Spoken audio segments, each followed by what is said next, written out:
My son called me a burden, while I sat on a plastic chair in his garage, holding the lottery ticket worth $33 million in my purse. He slammed his hand on the workbench and told me to stop being so needy. That's when I decided to disappear completely and let them all think I'd lost everything. If you're watching this, subscribe and let me know where you're watching from.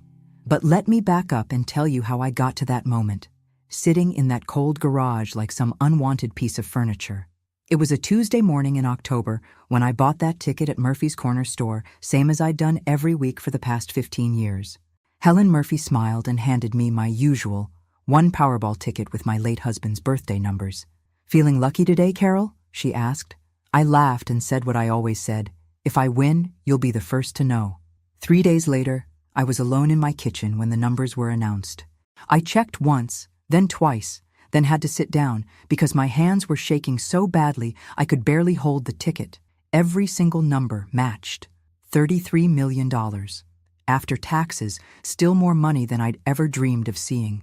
My first instinct was to call my son Michael, but something made me pause. Maybe it was the way he'd been treating me lately, always impatient, always acting like I was some kind of inconvenience. Or maybe it was how my daughter Jennifer had been pushing me to sell the house and move to one of those active senior communities where I'd be around people my own age, as if 67 was ancient. I folded the ticket carefully and put it in my purse. Then I made a decision that would change everything. I wasn't going to tell anyone. Not yet. First, I wanted to see how my family really felt about me when they thought I had nothing left to give. The opportunity came sooner than I expected. That same week, my property tax bill arrived, higher than usual due to the new assessment. I'd been planning to pay it with my usual budget adjustments, but now I had a better idea. I called Michael and asked if I could borrow $2,000. $2,000! His voice immediately turned cold. "Mom, what did you spend your money on this time?" "The property taxes came in higher than expected.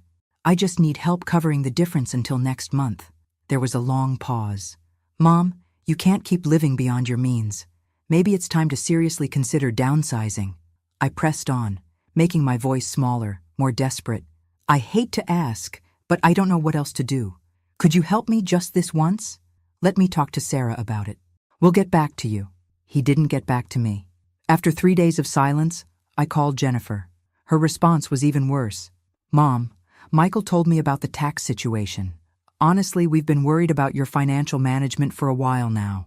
Maybe this is a wake-up call." "I'm not asking for charity," I said quietly. "Just a temporary loan." "But it's never temporary, is it? There's always something. The roof, the furnace, now taxes. You're hemorrhaging money on that house."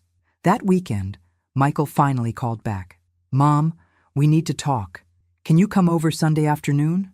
Standing in his driveway Sunday afternoon, looking at his perfect house with its perfect landscaping, I wondered what kind of test I'd really designed for myself.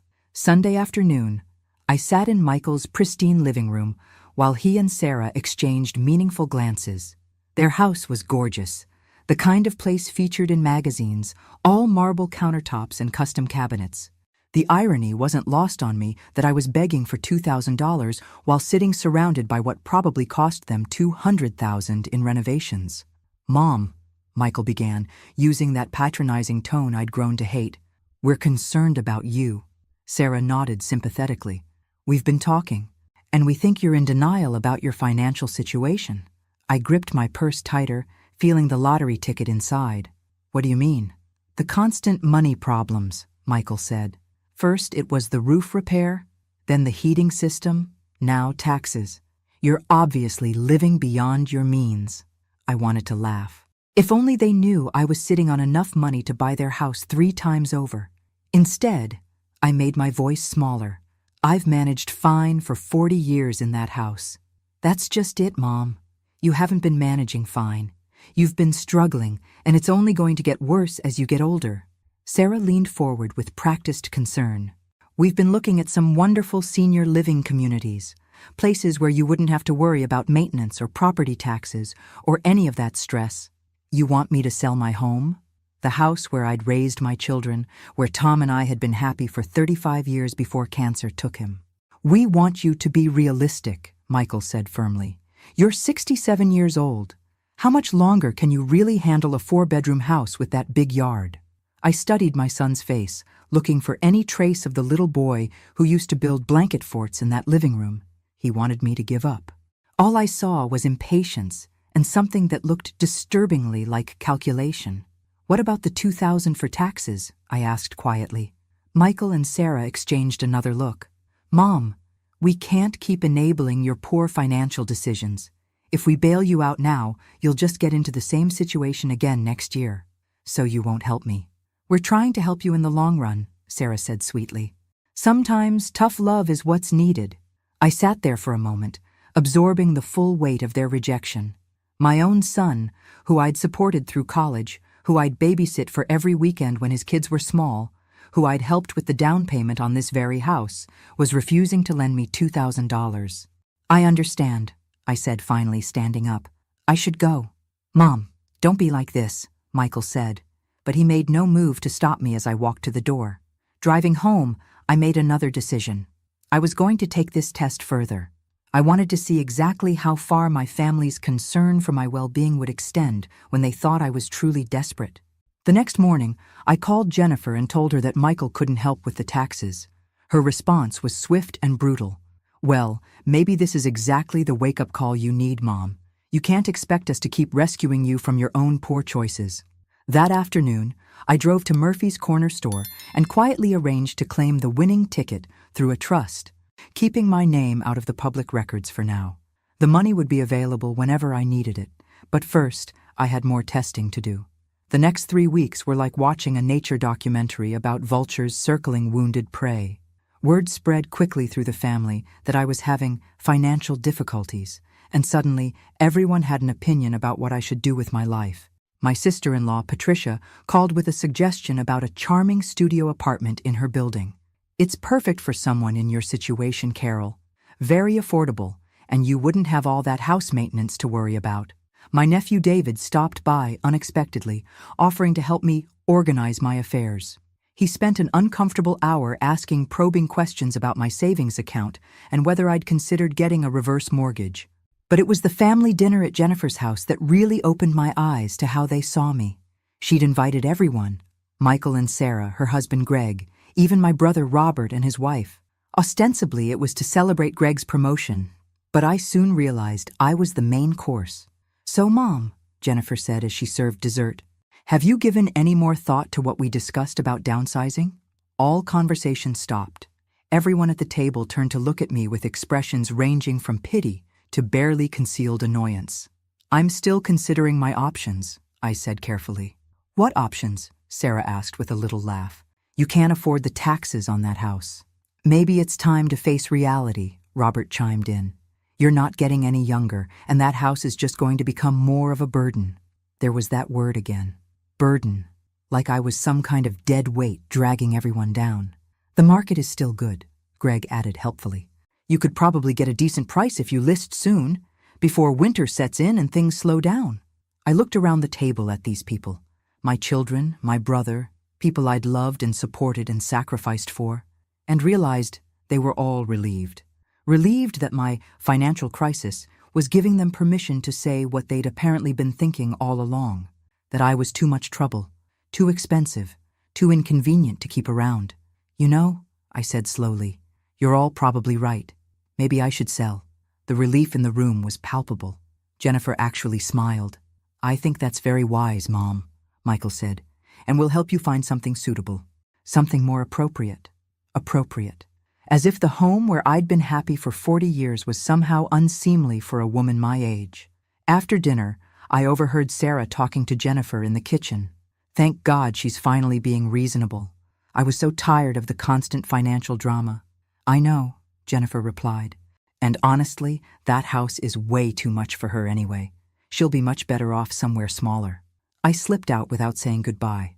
That night, I sat in my kitchen, the kitchen where I'd made countless meals for these ungrateful people, and planned my next move. If they wanted to see me as a burden, I'd show them what a real burden looked like. But I was also starting to realize something else.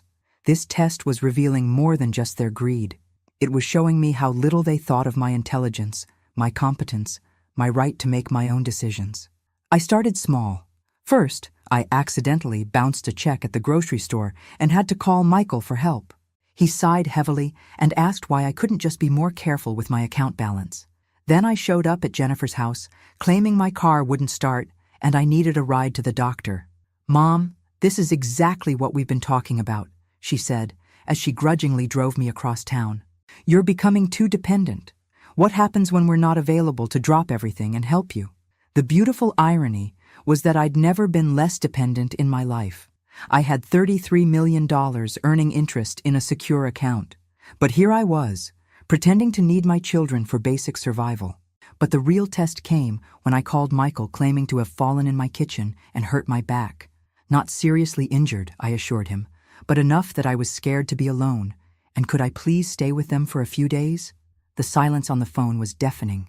"Mom, this really isn't a good time," he finally said. "Sarah's mother is visiting next week, and we just don't have the space." "I could sleep on the couch," I said, making my voice small and pathetic. "That's not appropriate for someone your age with a back injury. Look, why don't I call Dr. Peterson and see if he can prescribe something for the pain?" He wanted to medicate me rather than let me stay in his guest room. His guest room that had hosted Sarah's college friends, their neighbors from out of town, even their dog groomer when she was between apartments. "Never mind," I said quietly. "I'll manage." "Mom, don't be dramatic. You'll be fine. You're tougher than you think." Tough. Right. I was tough enough to raise 2 children as a working single mother after their father walked out. Tough enough to work double shifts as a nurse to pay for their college educations. Tough enough to care for my dying husband while still maintaining a household. But God forbid I need a place to sleep when I'm hurt. That evening, my doorbell rang. I opened it to find Mrs. Henderson from next door holding a casserole dish. "Carol, honey, I saw your car in the driveway all day and got worried. Are you feeling all right?" Without thinking, I found myself telling her about my supposed fall and back pain. Her face immediately filled with genuine concern. "Oh my goodness, you shouldn't be alone. Come stay with Harold and me until you're feeling better. We have that daybed in the sunroom that's perfectly comfortable." I stared at this woman, someone I barely knew beyond friendly waves and holiday cookies, who was offering me exactly what my own children had refused. "That's very kind, but I couldn't impose." "Nonsense. Harold will come help you pack a bag right now. Family takes care of family, and you've been like family to us since Tom passed." As Harold Henderson helped me carry an overnight bag to their house, I realized something profound. These virtual strangers showed me more care and concern in one evening than my own children had in months. But I was about to discover that the Hendersons' kindness was nothing compared to what was coming next. It was Mrs. Henderson who answered the phone when Jennifer finally called the next evening, wondering why I wasn't picking up at home. I listened from the sunroom as she explained that I was staying with them because of my injury. "Staying with you?" Jennifer's voice was loud enough that I could hear it across the room. "Why would she do that?" "Because the poor dear was hurt and alone," Mrs. Henderson said, with the kind of steel in her voice that came from raising 6 children. "Her family wasn't available to help." There was a pause. Then, "Well, we appreciate you looking after her, but she really should have called us first." "She did call, Mrs." Henderson replied coolly. "Apparently, it wasn't convenient." After she hung up, Mrs. Henderson came into the sunroom shaking her head. "That daughter of yours sounded more annoyed than concerned. Are you sure she understood that you were hurt?" "Oh, she understood," I said bitterly. "Well, you just stay here as long as you need to. Harold and I enjoy the company." And they did. For 3 days they fussed over me like I was their own daughter. Mrs. Henderson made my favorite soup without me even asking. Harold fixed the wobbly leg on my kitchen table that I'd mentioned in passing. They included me in their evening crossword puzzle ritual and listened with genuine interest when I talked about Tom or my nursing career. On the 3rd day, as I was helping Mrs. Henderson with the dishes despite her protests about my injured back, I found myself fighting tears. "What's wrong, dear?" she asked immediately. "Nothing's wrong. That's just it. I can't remember the last time anyone took care of me like this. Made me feel like I mattered." Mrs. Henderson set down her dish towel and turned to face me fully. "Carol, I don't know what's going on with your children, but I want you to know something. You matter. You matter to Harold and me, and you should matter to them." That evening, Jennifer finally showed up. She stood in the Hendersons' living room looking around with barely concealed disapproval, as if the comfortable, lived-in furniture was somehow offensive. "Mom, this has gone on long enough. You need to come home." "Actually, I've been very comfortable here," I said, from my spot on the couch where Harold and I had been watching the evening news. "It's inappropriate for you to impose on the neighbors like this, Mrs. Henderson stood up from her chair, all 5 feet of her radiating maternal fury. "Now you listen here, young lady. Your mother isn't imposing on anyone. She's been a delightful guest, and she's welcome to stay as long as she likes." Jennifer's face flushed. "With all due respect, Mrs. Henderson, this is a family matter." "You're absolutely right," Mrs. Henderson shot back. "It is a family matter. The question is, why wasn't her family here when she needed them?" The silence that followed was deafening. I watched my daughter struggle to find an answer that wouldn't make her look like exactly what she was, a selfish woman who couldn't be bothered to care for her injured mother. "We had obligations," Jennifer finally said weakly. "So did we," Harold said quietly from his chair. "But some things are more important than obligations." Jennifer left without another word, but not before giving me a look that promised we'd be having words later. The next morning, I woke up to the sound of voices in the kitchen. Mrs. Henderson was talking to someone, and I heard a man's voice responding. When I emerged from the sunroom, I found a stranger sitting at their kitchen table, a tall, silver-haired man in an expensive suit who stood up immediately when he saw me.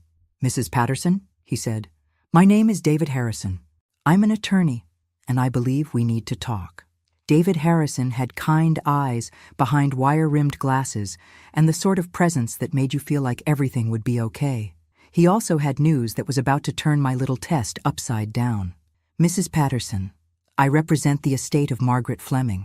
I believe you knew her as Maggie Fleming. She worked with you at St. Mary's Hospital?" My heart stopped.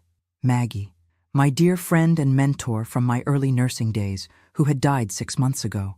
I'd been unable to attend her funeral because Jennifer had insisted I accompany her to some work function instead. "Yes, I knew Maggie. She was wonderful, but I don't understand why you're here." David smiled gently. "Maggie left you something in her will. She spoke of you often in her final years, said you were like the daughter she never had. She wanted to make sure you were taken care of." Mrs. Henderson gasped. "How wonderful! What kind of something?" I asked, though my mind was already racing. This could complicate my lottery test in ways I hadn't anticipated.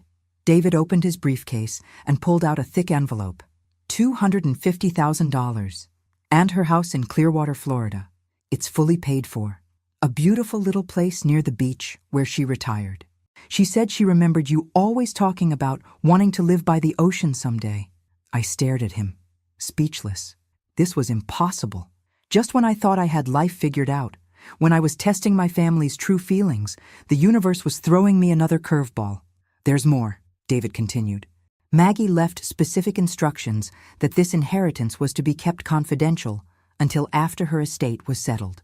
She was concerned about people treating you differently if they knew about it too soon. She said something about wanting you to see people's true colors first. Even from beyond the grave, Maggie was protecting me and giving me an opportunity I hadn't expected." "When would I need to decide about the house?" I asked. "There's no rush. You could visit first, see if it suits you, or sell it if you prefer. It's worth quite a bit in today's market. But Mrs. Patterson, there's something else. Something Maggie insisted I tell you personally." He leaned forward, his expression serious. "She said if anyone in your family tried to pressure you about this inheritance, tried to make decisions for you or treat you like you couldn't handle your own affairs, I was to remind you that you have options, that you don't owe anyone access to information about your finances, and you certainly don't owe anyone control over your life choices." Mrs. Henderson reached over and squeezed my hand. That Maggie was a smart woman. My phone buzzed with a text from Michael. "Mom, we need to talk about your living situation. Can you meet us for lunch tomorrow? Time to make some decisions." I showed the text to David, who raised an eyebrow. "Interesting timing. What do you think Maggie would say about that?" I thought about my dear friend, who had worked until she was 75, not because she had to, but because she loved what she did, who had traveled to 6 continents after retirement, who would never let anyone tell her she was too old, too frail, or too much of a burden. She'd say it's time to stop letting other people make decisions about my life, I said quietly. And what do you say? I looked around Mrs. Henderson's warm kitchen, thought about the lottery ticket that had started this whole charade, considered Maggie's final gift, and felt something shift inside me. My test was about to become something much bigger.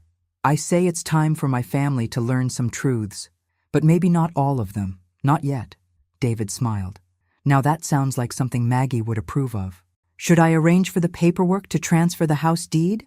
As I nodded, I was already planning exactly how tomorrow's lunch was going to go. My children thought they were meeting with a desperate, dependent old woman who needed their guidance. Instead, they were about to meet someone with options they couldn't imagine. But I was going to save my biggest surprise for when I really needed it. I arrived at the restaurant 15 minutes early and chose a table by the window where everyone could see us. When Michael and Jennifer walked in with their spouses trailing behind, they looked like a delegation coming to deliver an ultimatum. Perfect. Mom, thanks for meeting us, Michael said as they settled into their chairs. We've been discussing your situation, and we think it's time for some tough decisions. I sipped my iced tea calmly. What kind of decisions? Sarah opened a folder she'd brought. We've researched several senior communities in the area. Some really lovely places with activities and meal plans, much more suitable than rattling around in that big house alone. The Henderson situation made us realize how vulnerable you are, Jennifer added. What if something serious had happened? What if they hadn't been home? I nodded thoughtfully. You're absolutely right. I could have been in real trouble. But before we go any further, there's something I need to tell you all. Michael leaned forward expectantly, probably thinking I was about to confess to more financial problems. I inherited some money, I said simply. Sarah blinked. Inherited? From whom? My friend Maggie Fleming. She left me her house in Florida and $250,000. The silence at the table was deafening. I could practically hear their mental calculators working. $250,000? Jennifer repeated slowly. Plus the house. It's worth about $300,000 according to the market assessment. Michael's face was cycling through confusion, relief, and something that looked suspiciously like calculation. Mom, that's wonderful, but this changes everything. You need professional guidance now. Professional guidance? Financial advisors, estate planners. Sarah jumped in quickly. People who understand how to protect assets. You could be a target for scammers. Jennifer nodded vigorously. Mom, with that kind of money, you need to be very careful about the decisions you make. Maybe we should all meet with a lawyer together. I watched their faces transform. 24 hours ago, I was a burden who needed to be managed. Now suddenly I was a vulnerable senior who needed their protection. I'm thinking about moving to Florida, I said quietly. Moving? Michael's voice went sharp. Mom, that's exactly the kind of impulsive decision we're worried about. You can't just uproot your entire life because you inherited some money. It's not impulsive. I've always wanted to live near the ocean. But you don't know anyone there, Jennifer protested. What if something happened to you? What if you got sick? Greg leaned forward. Plus, there are legal implications. Florida has different estate laws. You'd need to transfer everything properly, set up new banking relationships. It's complicated. I noticed how quickly the conversation had shifted from my well-being to legal and financial logistics. Interesting. I have time to figure it out, I said. Do you, though? Sarah asked. These inheritance situations have deadlines, tax implications. You really shouldn't make any major decisions without consulting with us first. Us. As if my inheritance was a family matter requiring group approval. Michael reached across the table and patted my hand. Mom, we just want to make sure you're protected. Why don't you give us power of attorney? Just temporarily until we can get all the professional advice lined up. There it was. The first real move. Power of attorney? I kept my voice neutral. Just to help with the paperwork, Jennifer said quickly. You know how complicated these financial things can be. We could handle all the boring legal stuff so you don't have to worry about it. I looked around the table at their carefully concerned faces. Such devoted children, wanting to protect me from the burden of managing my own inheritance. That's very thoughtful, I said, standing up. Let me think about it. Mom, don't take too long, Michael called after me. These things have time-sensitive elements. As I walked to my car, I could hear them talking animatedly through the restaurant window, planning my protection, no doubt. 3 days later, Jennifer showed up at my door with a man in an expensive suit and a briefcase full of papers. "Mom, this is Richard Caldwell. He's an elder law attorney who specializes in estate protection. I thought you should meet him." I invited them in, curious to see how far this would go. "Mrs. Patterson," Richard said with practiced warmth, "your daughter is wise to seek professional guidance. Sudden wealth can be overwhelming, especially for seniors. I'm managing fine so far." "Of course you are. But there are pitfalls you might not be aware of. Scammers, investment schemes, even well-meaning friends who might take advantage." He opened his briefcase. "I've drawn up some basic protection documents. Nothing major, just safeguards." Jennifer sat beside me on the couch. "Mom, Richard explained how people target recent inheritors, especially older women living alone." "What kind of safeguards?" I asked. Richard spread papers across my coffee table. "A revocable trust to protect the assets, updated power of attorney documents, medical directives, standard protection for someone in your situation." My situation. There was that phrase again. "And who would manage this trust?" "Well, typically family members serve as trustees. Your daughter and son could handle the day-to-day management while you retain full benefits and control." I picked up one of the documents, scanning the legal language. Buried in the third paragraph was language that would essentially give Michael and Jennifer control over all major financial decisions. "This is very thorough," I said, "but there's something else I should probably mention." Jennifer and Richard both leaned forward. "The inheritance isn't my only recent windfall." I reached into my purse and pulled out the lottery ticket, setting it carefully on the coffee table next to Richard's papers. "I also won the lottery, $33 million. The silence was deafening. Richard's pen stopped moving. Jennifer's face went completely white. "$33 million?" Jennifer whispered. "After taxes, about $21 million. Give or take." Richard recovered first, his lawyer instincts kicking in. "Mrs. Patterson, this significantly changes the protection needs. With assets of this magnitude, you absolutely cannot make any decisions without proper legal and financial guidance." "Mom," Jennifer's voice was shaky, "why didn't you tell us about this before?" "I wanted to see how you'd treat me when you thought I was broke versus when you thought I had money. Interesting how quickly your concern for my competence appeared once dollars were involved." Richard shuffled his papers nervously. "Mrs. Patterson, I understand you might feel overwhelmed, but these assets require immediate protection. We're talking about generational wealth here. My generation seems to be managing just fine." Jennifer stood up abruptly. "Mom, you can't be serious about handling this alone. Do you have any idea what kind of responsibility this is?" "I have some idea. I've been managing my own finances for 67 years. This is different." Jennifer's composure was cracking. "This is life-changing money. You could lose everything if you make the wrong decisions." Richard nodded gravely. "Your daughter is absolutely right. Without proper management, assets of this size can disappear very quickly, especially if the holder lacks experience with complex financial instruments." I looked at these two people, one who'd known me for 40 years, another who'd met me 10 minutes ago, both convinced I was incompetent to manage my own money. "I think I need some time to consider all this," I said finally. "Time is exactly what you don't have," Richard said urgently. "Every day these assets remain unprotected is a day they're at risk." Jennifer grabbed my hands. "Mom, please, let us help you. We just want what's best for you." After they left, I sat in my living room staring at the business card Richard had pressed into my hand. On the back, he'd written, "Urgent, call immediately," in red ink. My phone buzzed with a text from Michael. "Jennifer told me about the lottery. We need to meet ASAP. This changes everything." No kidding, Michael. This changed everything. The next morning, I woke up to find Michael sitting in my kitchen. He'd used his old emergency key. "Mom, we need to talk. Now." I poured myself coffee, noting how he'd made himself at home. "Good morning to you too. Do you have any idea what you've done? Going around telling people about this lottery win?" I told my family. "I thought you'd be happy for me." "Happy?" Michael laughed bitterly. "Mom, by next week this will be all over town. You'll have every scammer, every long-lost relative, every sob story within 50 miles showing up at your door.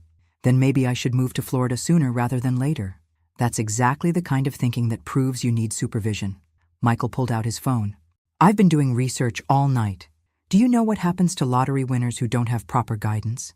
70% go bankrupt within 5 years. I'm not going bankrupt, Michael. How do you know? Have you ever managed $21 million before? Do you understand tax shelters? Investment portfolios? Estate planning? I understand that it's my money. It's family money, Mom. This affects all of us. Emma's college fund, Tommy's future, Jennifer's kids. You can't just run off to Florida and pretend this only affects you. I set down my coffee cup carefully. Are you saying my money belongs to the family? I'm saying you have responsibilities. To us, to your grandchildren. Money like this comes with obligations. What kind of obligations? Michael pulled out a folder I hadn't noticed before. I've scheduled meetings with 3 financial advisory firms this week. Top-tier places that handle high-net-worth clients. And I've made an appointment with Dr. Morrison for a cognitive assessment. A what? A cognitive assessment. To establish baseline mental capacity, it's standard procedure for anyone managing significant assets. Protects everyone involved. I stared at my son. You want me to take a mental competency test? I want to protect you from making decisions you might regret later. Mom, you're talking about moving across the country, abandoning your support system, making major life changes. These are classic signs of poor judgment in elderly inheritance recipients. Elderly inheritance recipients? It's a documented phenomenon. Sudden wealth syndrome. It can cause erratic behavior, especially in seniors. My phone rang, Jennifer's name on the screen. Put it on speaker, Michael said. I answered normally. Hello, sweetheart. Mom, thank God you're there. I've been so worried. Listen, I spoke to Richard last night, and he's very concerned about your exposure right now. My exposure? Legal exposure. Financial exposure. Mom, people are going to start coming out of the woodwork. We need to establish protective measures immediately. Michael leaned forward. Tell her about the guardianship option. My blood went cold. Guardianship? It's just a precaution, Jennifer said quickly. Richard explained that with assets this large, if there's any question about cognitive capacity, the court could appoint a stranger to manage your affairs. But if we establish voluntary guardianship now with family members, you'd maintain much more control. Voluntary guardianship means you're still in charge, Michael added. We just handle the day-to-day financial management. You'd have full access to funds for your needs. What if I don't want voluntary guardianship? Silence on the phone. Michael's jaw tightened. Mom, Jennifer's voice became very gentle. We're just trying to protect you. If you refuse reasonable protection measures, it might raise questions about your judgment. What kind of questions? The kind that lead to involuntary court proceedings, Michael said bluntly. Mom, we're offering you the easy way, the family way.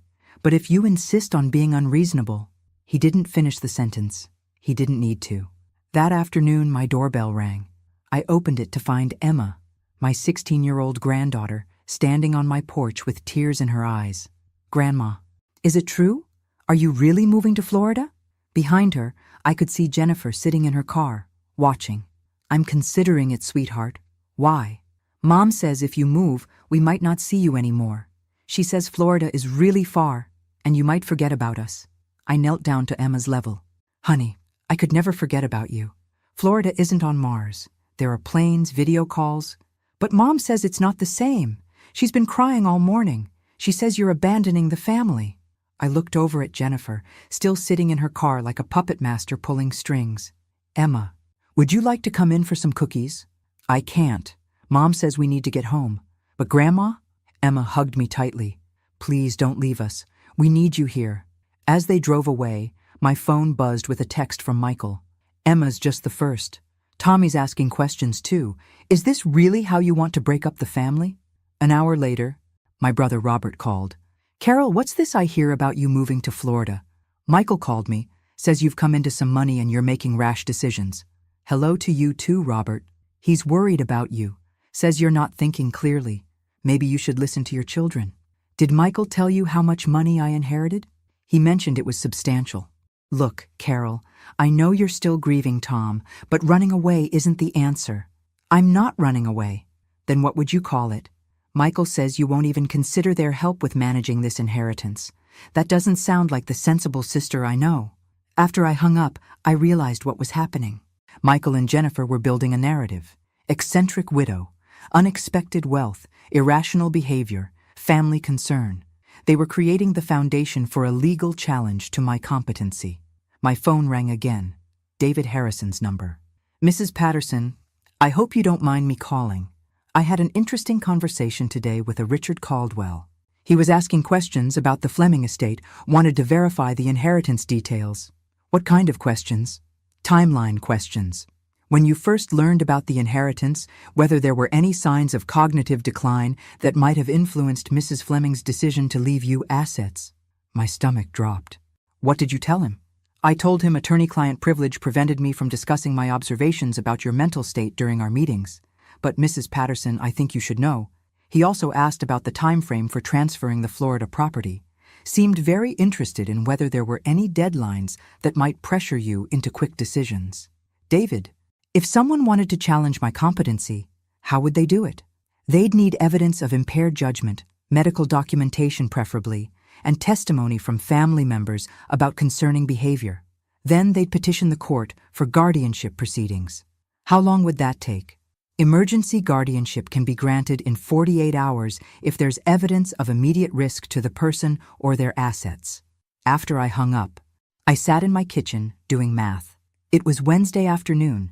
If Michael and Jennifer filed emergency guardianship papers, claiming I was about to move across the country with millions in assets while showing signs of cognitive decline, they could have legal control over my life by Friday. My phone buzzed with a text from Jennifer. Mom, we've scheduled the appointment with Dr. Morrison for tomorrow at 2 p.m. Please don't miss it. We're all just trying to help. I looked around my kitchen, at the house where I'd been happy for 40 years, at the life my children wanted to control and manage. Then I walked upstairs and started packing, and I called David Harrison at 6 a.m. Thursday morning. David, I need to get to Florida immediately. Can you meet me at the airport with papers to transfer the house deed? Mrs. Patterson, what's wrong? My family is filing for emergency guardianship. I have maybe 24 hours before I lose control of my own life. Dear God. Okay, I can have the papers ready by noon. But are you sure about this? Once you're a Florida resident, it complicates any guardianship proceedings they might file in your home state. That's exactly why I need to go. What about your house here? I'll deal with it later. Right now, I need to establish residency somewhere they can't touch me. I threw essentials into 2 suitcases, grabbed my important documents, and loaded my car. As I was putting the last bag in the trunk, Mrs. Henderson appeared at my side. Carol, honey, where are you going so early? I almost broke down right there. This dear woman who had shown me more kindness than my own children. I have to leave. Eleanor, my family is trying to take control of my finances. They think I'm not competent to manage my own life. Her face hardened. Those ungrateful children, after everything you've done for them. If they come looking for me, you don't know where I went, okay? You have my word. But Carol? She squeezed my hand. You call me when you get settled. Harold and I will worry. I will. And Eleanor, thank you for everything. At the airport, David was waiting with a thick folder of documents. Everything's ready, he said. House deed, utility transfers, even voter registration. Sign these and you're officially a Florida resident. As I signed paper after paper, my phone kept buzzing. Text after text from Michael and Jennifer. Mom, where are you? You missed your appointment with Dr. Morrison. Your car isn't in the driveway. Please call us. Mom, we're getting worried. We're going to call the police if we don't hear from you. Then my phone rang. Michael's number. Mom, where the hell are you? I'm fine, Michael. Don't give me that. You missed your appointment, your car is gone, Mrs. Henderson claims she doesn't know where you are. I'm in Florida. Silence. Then, Florida. Mom, you can't just run away like this. I'm not running away. I'm moving to my new house. This is exactly the kind of erratic behavior we were worried about. You can't make major life decisions on impulse. It's not an impulse. I've been planning this. We're filing the guardianship petition this afternoon. Jennifer's voice came through. She was on speaker. Mom, you're clearly not thinking rationally. File whatever you want. I'm a Florida resident now. Good luck with your jurisdiction. You can't hide from family, Mom, Michael said angrily. We'll fight this. You do that.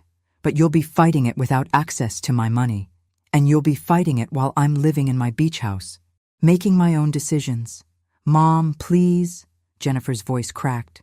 We love you. We're just trying to help. If you loved me, you would have helped when I asked for $2,000. If you loved me, you would have let me stay in your guest room when I was hurt. But you didn't love me then. You just love my money now. I hung up and turned off my phone. 6 hours later, I was sitting on the back porch of Maggie's house, my house, watching the Gulf of Mexico turn gold in the sunset. My phone, still turned off, sat on the table beside a glass of wine and the lottery ticket that had started this whole adventure. I'd tested my family and learned exactly who they were.